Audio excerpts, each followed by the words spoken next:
All right, class, let's get going. Let me share my screen here.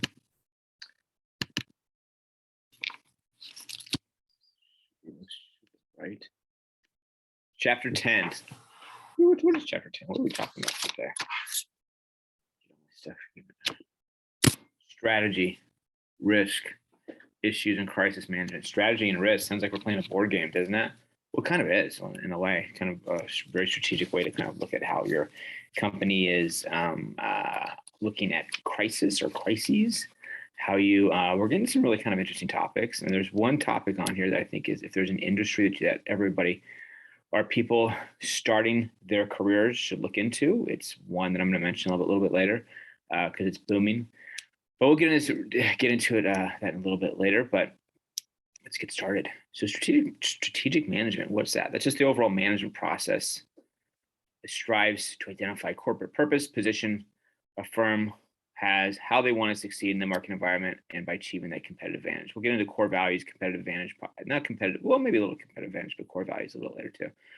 Corporate social policy, what is that? It refers to the firm's posture, stance, strategy, or position. Both of these just kind of look at like what as a company, what are you doing? What's your strategy behind it? What's like your not, I guess you could say your philosophy, and just being kind of more thoughtful not in this sense of, oh, that's nice, that's sweet, that's caring, that's kind, compassionate. Thoughtful is like, is there a thought process behind what you're doing as a company, and what that strategy is, how that connects with risk, and then when something bad happens with a crisis or crises, how do you manage that? So where I leave off, the corporate social policy refers to a firm's posture, stance, strategy, or position regarding the environmental, social, global, and ethical aspects of stakeholders and corporate functioning. Essentially, what are you doing? Why are you doing it? And how are you doing this effectively? And how do you kind of mitigate problems and issues? It can also be called corporate sustainability process or policy, corporate public affairs function, or corporate citizenship. This is it. I mean, it's not. This isn't for this lecture, but this is what I'm talking about. This is a really important area, booming area. If you don't know what ESG is, look into it. ESG is an environmental, social, and governance. When I talk to people like kind of leaders of industries, certain industries, they all talk ESG, ESG, ESG.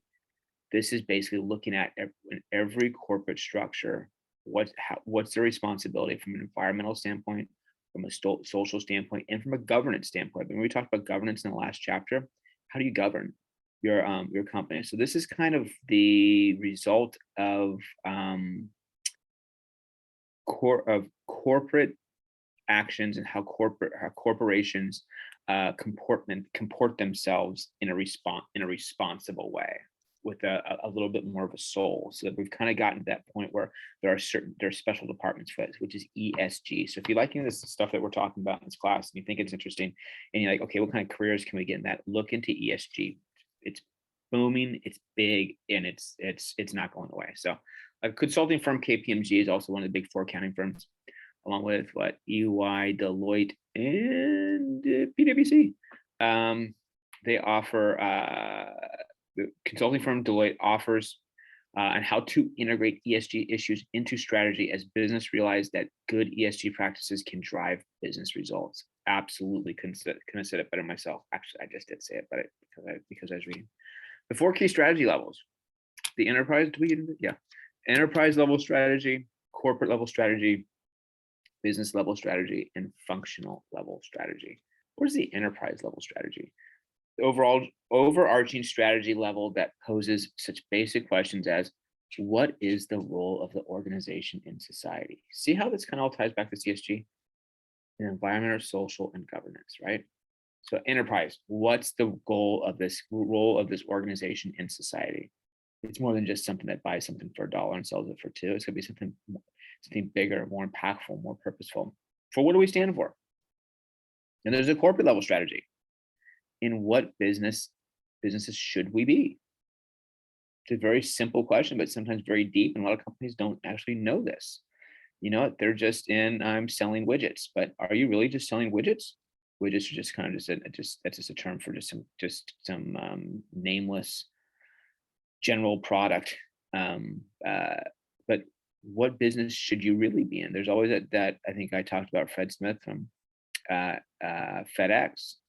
FedEx thought for years, the guy who started FedEx, Fred Smith, he thought that he was in the package delivery, parcel delivery business. But once he talked to his customers, he realized, I'm in the peace of mind business. People will use our product because in our services because they want to have that peace of mind that their package is going to be delivered. So that's like, what businesses should you be in? Business level strategy. How should we compete in a given business or industry? It's kind of like, how do you want to carry yourself, comport yourself? And then the functional level strategy. How should a firm integrate its various sub-functional activities, and how should these activities be related to changes taking place in the diverse functional areas: finance, marketing, human resources, IT, and operations? So essentially, how should a business function? So it's kind of like, look at, what do we stand for?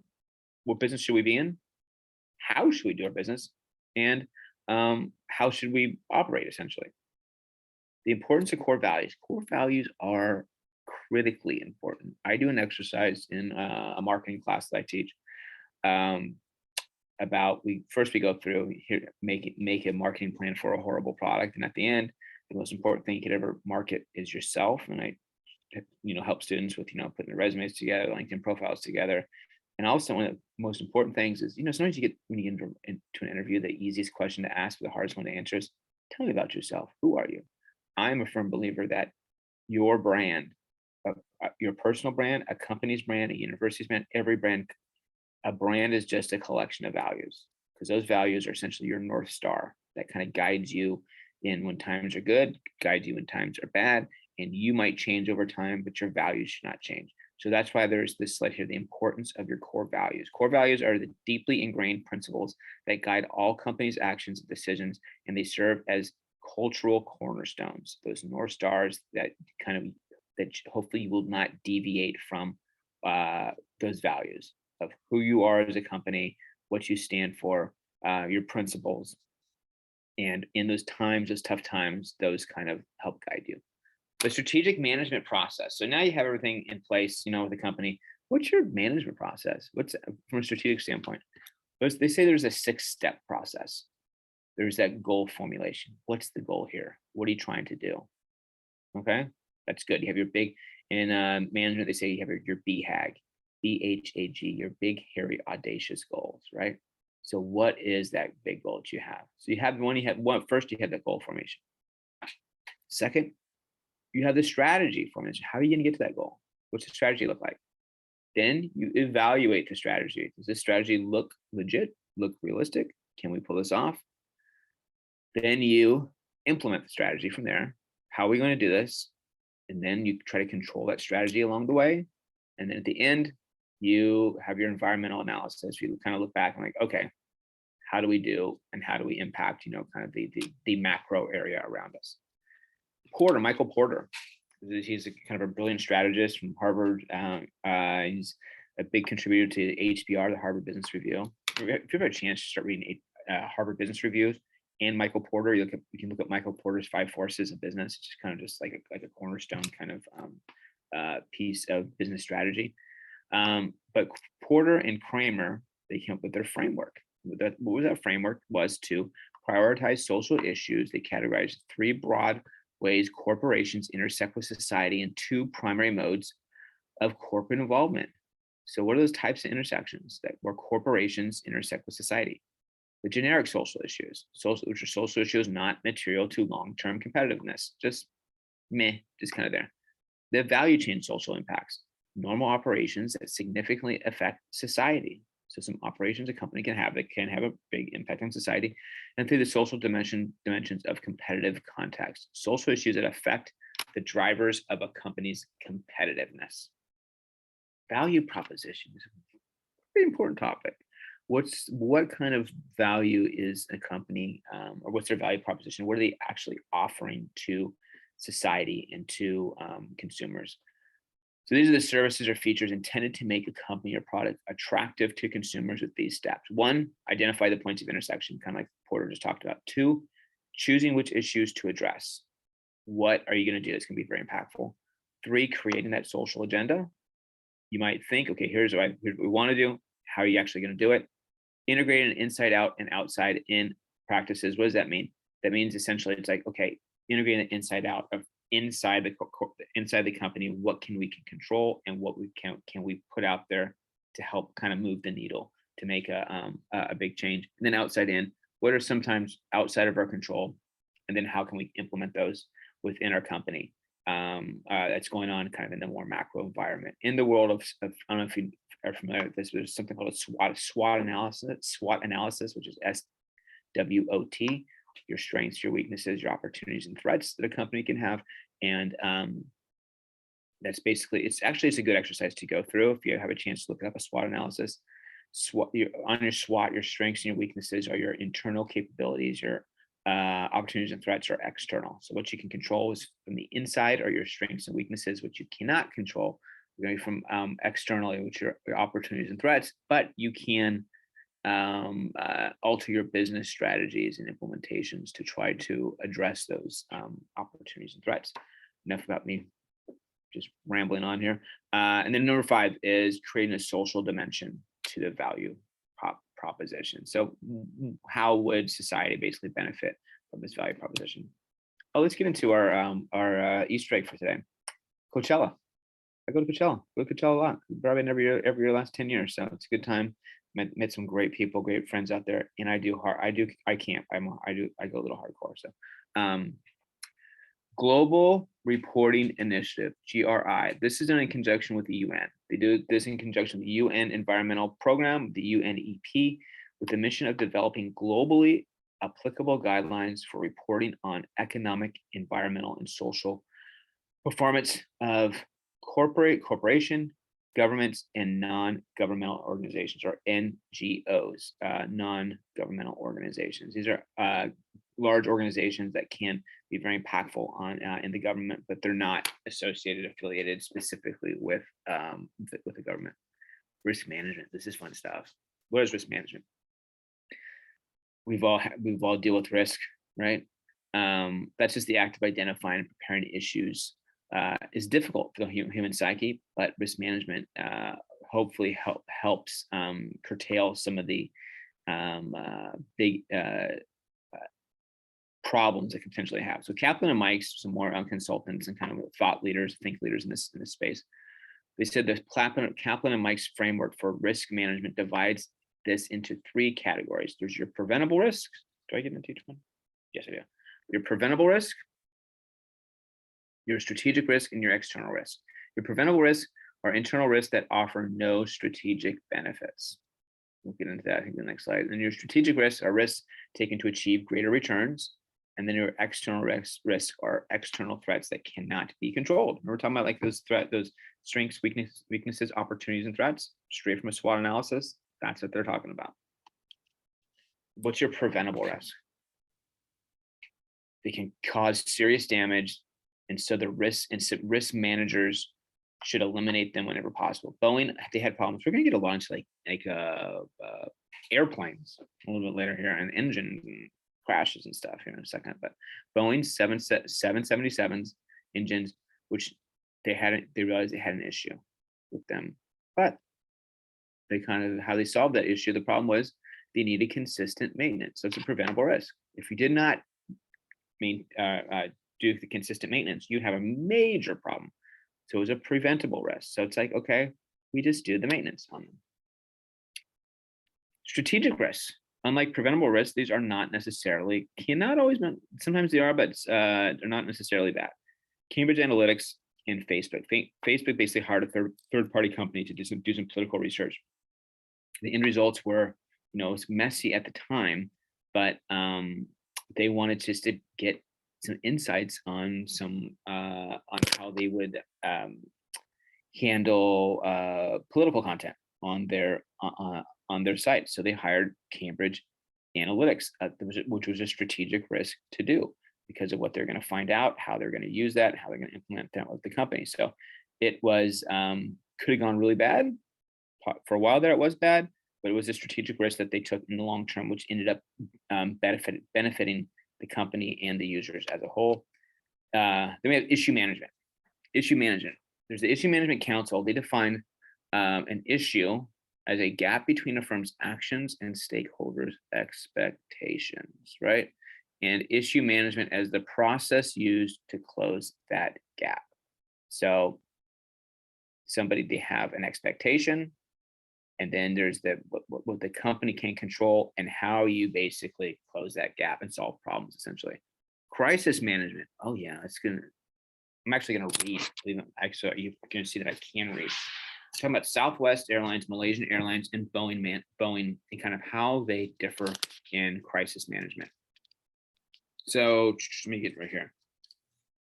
Let's start with, I'm just going to really read from a textbook. This might be a little bit boring, but you can get the point across. Such was the case for Southwest 1380, flight 1380 in April of 2018, when an engine ruptured on the New York to Dallas trip and shrapnel broke a window, leading to the loss of a passenger. While tragic, Southwest response was considered an exemplar of crisis management. The airline immediately sent a plane to Philadelphia, where the flight made its emergency landing. The plane was filled with Southwest employees trained to be part of an accident response team to provide grief counseling, travel arrangements, and resources for the passengers. It was the first time the airline had a passenger fatality, which is stunning. All the way until 2018 was the first time they had a passenger fatality, but they had a process in place. But CEO Gary Kelly was quick to get on video and deliver a 40-second video apology that came across as honest and heartfelt. The airline also quickly pulled advertising from social media, because that'd be the worst time to advertise. Hey, come, spend money with us and use our airlines when we had this tragic event that happened. They pulled their advertising from social media. The airline gave checks of $5,000 to each passenger on the flight, as well as a $1,000 voucher for future travel. So that's Southwest crisis management. Something happened. They had a program, a process in place that they've never had to use before. They got a plane full of, or 40 people to go out there and to on the spot immediately help with everybody who is on the flight, help them with counseling, make everybody whole, essentially. And I'm sure that, and I know that that person who perished, that family was taken care of. Okay, so contrast that case with the crisis of the disappearance of Malaysian Air flight MH370 in April 2014. My wife was glued to the television for that one, following its departure from Kuala Lumpur. While this crisis was handled quite well by Malaysian Airlines, which released 5 public statements during the day MH370 disappeared and communicated regularly and publicly with stakeholders, the Malaysian government did not handle the crisis as well. They mishandled information, attacked the foreign media when journalists asked to verify conflicting statements, failed to include a senior official who could speak Mandarin, and mistreated the relative of a missing passenger with security staff that ejected the relative during the press conference. The way the Malaysian government mishandled the crisis became an international issue that created a crisis of confidence in the country itself. People did not trust the entire country of Malaysia because of how the government basically handled this tragedy with this class. Then the next one would be Boeing. Unfortunately, crises occur with regularity, making them almost routine. However, the fallout from a crisis is not routine in any way. Boeing, for example, was plagued with software problems related to its Boeing 737 MAX series that led to 2 plane crashes in 2018 and 2019 that killed 346 people. In 2021, they agreed to pay more than $2.5 billion with a B to settle criminal charges related to the faulty flight control system. But Boeing's initial responses to the crises were less than ideal. As a result, Boeing's reputation suffered. Crises can topple organizations if top management does not respond quickly, decisively, and effectively. At the same time, a strong and effective response to a crisis can strengthen an organization in the end. Businesses need to find ways to prepare, to learn, communicate, blah, blah, blah, blah, blah. So you can see 3 different crises there. Southwest nailed it. Malaysian Air did okay, but it was the Malaysian government that screwed up. And then Boeing, it took them a while to do the right thing, but eventually they did. So there's definitely different ways to handle a crisis or crises. So what is a crisis? A crisis is a turning point for better. Here we go. For better or worse, an emotionally significant event or a decisive moment. problems versus a crisis, right? Problems are common in a business, but a crisis is not as common. A crisis is an extreme event that may threaten your very existence. At the very least, it causes substantial injuries, deaths, and financial costs, as well as serious damage to your reputation. So imagine you're like, for example, the difference between a problem and a crisis is imagine you're working at Chipotle and you run out of steak for the day. It's 1 o'clock. It's a bummer. It's bad, for business for that day. Can't get any more from your vendors. Can't get any more delivered. You're out of steak for the day. That's a problem, not a crisis. It might seem like a crisis because you have to look these customers in the face and tell them we're out of steak, and they roll their eyes and they, oh my gosh, well, last time you were out of this or that. That's a problem. You ran out of steak. Even that new garlic guajillo, whatever it's called, pretty good. I tried it the other day.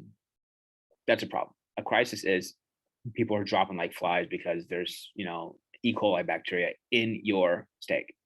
So that's the difference. A problem is something that just kind of a nuisance, inconvenience. But a crisis is something that causes substantial, like it says at that last line there, causes substantial injuries, deaths, and financial costs, as well as serious damage to reputation. That's people literally getting sick and potentially dying because of the quality of the meat. Different types of crises. There's an economic crisis.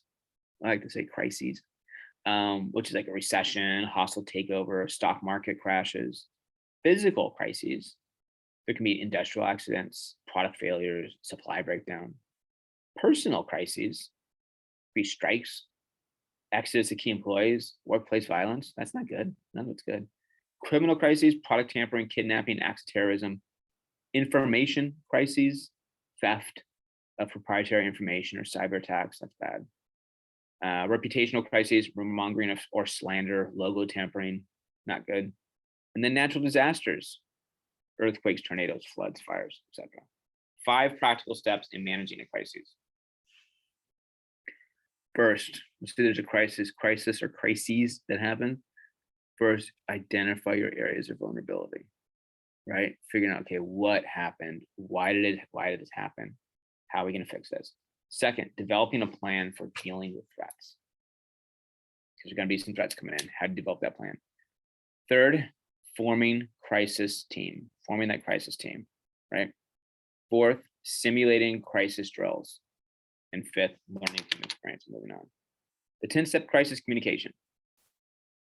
Say there's a crisis and you get your communication people. How do you keep that message consistent? 1, identifying your crisis communication team. Who are those people who are going to be on the communication side? 2, identifying key spokespersons who will be authorized to speak for the organization. Who's going to be kind of the mouthpieces? 3, train your spokespeople, right? Make sure they're trained up. 4, this is very important, establish communication protocols. Sometimes you see this, like on the news or like in politics all the time, something happen and you hear like a bunch of people with the same kind of line, the same kind of tagline. You know that they have that protocol. They have the messaging down. 5, identify and know your audience. Know who you're talking to. Identify who you're talking to, know the audience, and know what message or messaging is going to be the best for them. But also, kind of with seriously handling the situation. 6, anticipate the crisis. Anticipate that it's going to happen. So you're not stunned. 7, assess the situation. 8, identify key messages you will communicate to key groups. Kind of address that. It's kind of a extension of number 4. And 9, decide on communication methods. How are you going to communicate? Is this going to be through Twitter? Is this going to be in a press conference? Is it going to be through statements, through press releases? And then 10, be prepared to ride out the storm. Know it's going to be tough. It's going to be rough, but you're going to get through it. And that might be it. Yep, that's it. All right. Thanks. See you.